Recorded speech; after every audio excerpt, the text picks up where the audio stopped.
The Village is in Central Florida, home to an estimated 51,000 retirees. Hospital admissions of Village residents with COVID have increased nearly 40% in just 3 days. Elderly people need to recognize that this virus is very discriminatory. It really picks on the elderly. It's a catastrophe. It's a disaster. Kate Smith Sloan advocates for the most vulnerable. How bad is the crisis for elderly in our country? Well, we've described it as a Category 5 hurricane.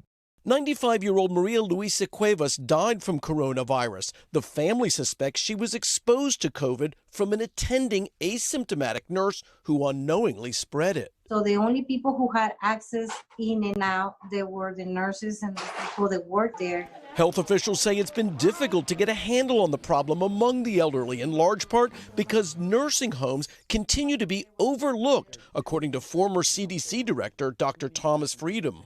We are flying blind in the middle of the worst pandemic in 100 years. In Florida, where 1 in 5 residents is over the age of 65, the problem is most acute in long-term care facilities, and it's getting worse.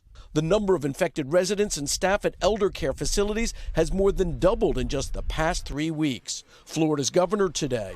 We cannot allow a contagious patient to be sent back into a long-term care facility that doesn't have the capability of appropriately isolating them.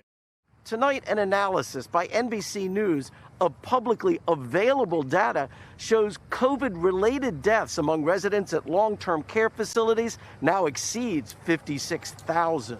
Hey, NBC News fans, thanks for checking out our YouTube channel. Subscribe by clicking on that button down here and click on any of the videos over here to watch the latest interviews, show highlights, and digital exclusives. Thanks for watching.